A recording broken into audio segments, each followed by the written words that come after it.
नमस्कार दोस्तों, मेरा नाम है अमन कुमार। आप लोगों का ट्रस्ट आईएएस में स्वागत है।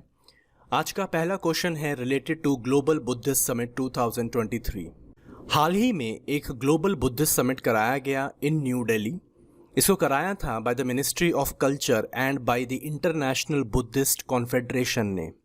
आपको बताना है कि ये कौन सा बुद्धिस्ट समिट या कौन सा ग्लोबल बुद्धिस्ट समिट था। Was it first, second, third और fourth? The right answer is first global summit. इससे पहले कभी ग्लोबल बुद्धिस्ट समिट नहीं कराया गया है।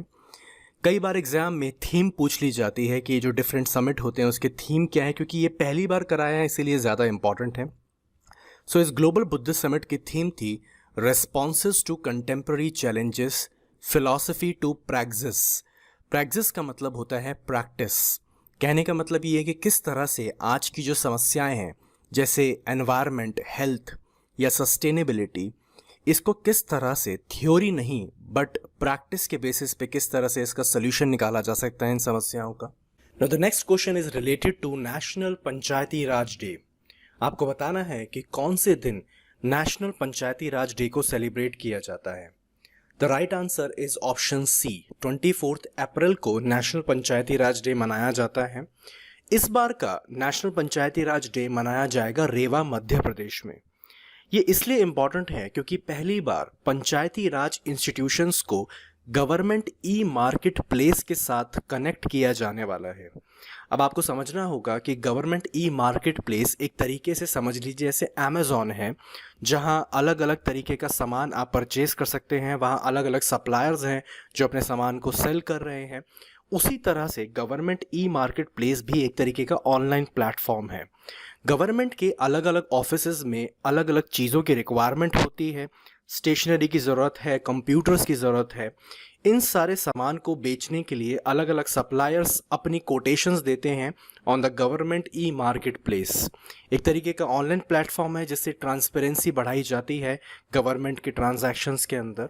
तो अब पंचायती राज इंस्टीट्यूशंस भी अपना सामान जो भी उनकी रिक्वायरमेंट है वो परचेज कर पाएंगे from the government e marketplace के साथ में। Next question is related to Logistic Performance Index. आपको बताना है कि कौन सा institution Logistic Performance Index release करता है। Is it WTO, World Bank, European Investment Bank या New Development Bank? The right answer is World Bank. इस साल का World Bank Logistic Performance Index India के लिए स्पेशल है क्योंकि इंडिया का रैंक यहाँ इम्प्रूव हो गया है। इंडिया अब 38th रैंक पे है आउट ऑफ 139 कंट्रीज। इंडिया ने अपनी लॉजिस्टिक परफॉर्मेंस को जो इम्प्रूव किया है that is all thanks to its improvement in the port sector. जो पोर्ट सेक्टर है वहाँ इंडिया ने काफ़ी तेज़ी से इम्प्रूवमेंट दिखाई है, जिसके कारण ये रैंक जो कि 2018 में 44 था, अब इंडिया है 38th रैंक के ऊपर। Now the next question is related to mangroves. First statement says that mangrove forest has a higher capacity to store atmospheric carbon dioxide than a regular forest. देखिए, carbon sequestration एक process है जहां पे atmosphere में available carbon dioxide को पेड़ पौधे use करते हैं फॉर द फोटोसिंथेसिस, और वही एटमॉस्फेरिक कार्बन डाइऑक्साइड स्टोर हो जाती है पेड़ पौधों में इन द सॉलिड फॉर्म एक तरह से।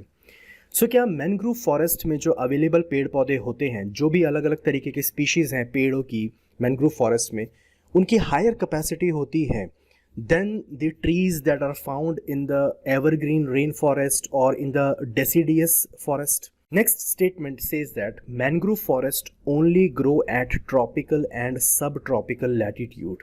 क्या ये सिर्फ इक्वेटर के पास ही पाए जाते हैं? दोनों ही स्टेटमेंट सही हैं। मैंग्रोव फॉरेस्ट की 34% ज़्यादा कैपेसिटी होती है in terms of carbon sequestration. इनका जो फोटोसिंथेसिस का रेट होता है वो कहीं ज़्यादा बेटर होता है in comparison to the trees that are found और the plant species that are found in the evergreen rain forest और maybe in the deciduous rain forest. So mangrove forest ज़्यादा एफिशिएंट होते हैं carbon dioxide को कम करने में from the atmosphere. Second is mangrove forest grows only near equator. ये बिल्कुल ठीक स्टेटमेंट है। ये ट्रॉपिकल और सब ट्रॉपिकल लैटिट्यूड में ही आपको मैंग्रोव फॉरेस्ट मिलेंगे।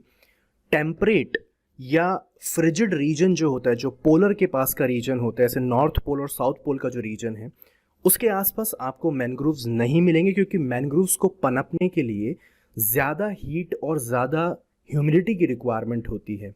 So with that I conclude this particular video. Thank you very much. My name is Aman Kumar. I expect कि ये वीडियो आपको पसंद आया होगा। अगर ये वीडियो आपको पसंद आया तो प्लीज़ इसे लाइक कीजिए, इसे शेयर कीजिए, और अगर आपने चैनल को सब्सक्राइब नहीं किया है तो सब्सक्राइब कीजिए। Thank you very much. Take care. God bless you all.